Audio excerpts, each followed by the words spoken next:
Hi, I'm going to be talking about taser misuse in this video. Now I just want to define a couple of terms. Tasers are a non-lethal weapon designed by Taser International and primarily used by law enforcement officials. They're also offered as a personal defense weapon. Now the taser functions by delivering a 50,000 volt charge to the target, and what this does is what Taser International refers to as neuromuscular incapacitation. Essentially, the electric charge disrupts the ability for people's muscles to function properly, and some of the side effects that are listed on their website include muscle spasms, immediately being knocked to the ground, seizure in legs, and an inability to control your muscles from a period, depending on the target, from several seconds to as much as 15 minutes in extreme cases. Now, what also needs to be defined for a moment is the term electrocution, which I'll be using. Effectively, what a taser does is electrocute people. It runs a high-powered current through their body and incapacitates it through. That's very textbook electrocution. Just so we know, I'm not being inordinately provocative when using that term. Now, in recent media, there's been a lot of attention given to taser-related deaths. The thing about taser-related deaths is that officially, and this is according to both statements by Taser International and several independent engineers and coroners, tasers have never been proven to be a cause of death. That said, there seems to be an alarming correlation in some cases. Now, statistics on rabble.ca do in fact state that in the period between 1999 and the present, there have been no less than, or between 200 and 280 taser-related deaths in North America. Now, statistically, that is 0.3%. Now, this is according to a study by an engineer from Canada, and recently stated in regards to the BC airport death of a Polish immigrant.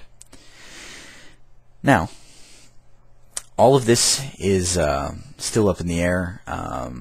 One thing that needs to be mentioned is that several of the independent engineers and coroners who have come out on the side of taser and stated that they are non-lethal weapons, and as one person even put it, tasers are safer than Tylenol. A lot of these people have somewhat questionable links to Taser International. Taser International has allegedly paid for their travel expenses to Taser conferences. Now, that's obviously a conflict of interest that needs to be looked at in the media, but that's not the main focus of this video, of what I'm trying to say. My main concern is overuse of tasers and tasing by law enforcement, primarily in the United States and Canada. Now, I have several videos linked with this one in my citations, and it would behoove you to look at them.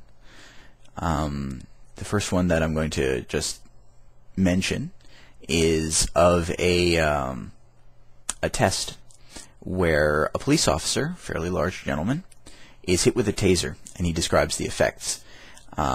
He loses the ability to move his legs for a few moments. He lies down. He says quite clearly that he would have no thoughts of resisting after being hit with such a weapon. Now, what we have an example of, and the UCLA video, which was from 2006, and of a student who, while being requested to refuse to show ID in the UCLA library, and then later refused to leave, he was preparing to leave, and the police officers come in. They apparently took a hold of him. He pulled away, and they hit him with a taser. But what's important here isn't that they just hit him with a taser, and whether or not that was right or wrong, because that's something for an inquiry to decide. It's the fact that once he was down, you can audibly hear their demands for him to stand up, and then they hit him again with the taser. They electrocuted him again. Not just once, not twice, but you can audibly and visibly see him being hit with the taser at least 5 times in the duration of the video. Now, according to Taser International's own site, tasers can produce temporary incapacitation of the legs, which would, of course, make it impossible for him to stand up. And yet, these officers were demanding that he do so, and threatening him to be tased again if he didn't stand up, then doing so when he failed to comply, excuse me. This is obviously unacceptable, and effectively it constitutes, at the very least, police brutality, if not out-and-out torture. Another example of a time that I, at least in my opinion, a taser was not necessary was in the case of David Mayer in September of 2007. As you can see from the video, he is, when he gets tased, he is already being restrained by 4 police officers. And then they electrocute him. They use it as a threat. Using electrocution and the threat of pain to get someone to comply is not an ethical and proper way to deal with anyone, regardless of their, regardless of their actions. Especially when the person is already restrained. This is electrocuting a bound target. Now, a lot of people who defend this say that tasers don't have any lasting effect. Now, as far as anyone can tell, this is true. There have been no long-term studies of repeated taser application in people, mostly because tasers haven't been in widespread use for more than about 5 or 6 years. So, of course, there hasn't been enough data. Now, the issue here is that regardless of whether or not there's lasting damage, you're still inflicting pain as a method to serve your ends. And what's disturbing about this, and one of the things you can see in the UCLA video, is a police officer very audibly stating that if other students who were demanding badge numbers and protesting the treatment of the one being dragged out, the police officer very clearly says, "Back off or we'll tase you too." Now that's also unacceptable. That's again just imagine if he had been holding a baton or a handgun, and he had said something like, "Back off or I'll shoot you in the kneecap," or "Back off or I'll crack your head in." That'd be completely unacceptable. There would be a great hue and cry about it. But if you look at the comments for a lot of those tasing videos, and if you look at some of the discussions and comments that are in the linked articles, you have about half the people agreeing that the police were in the right to tase these others and to threaten the use of force.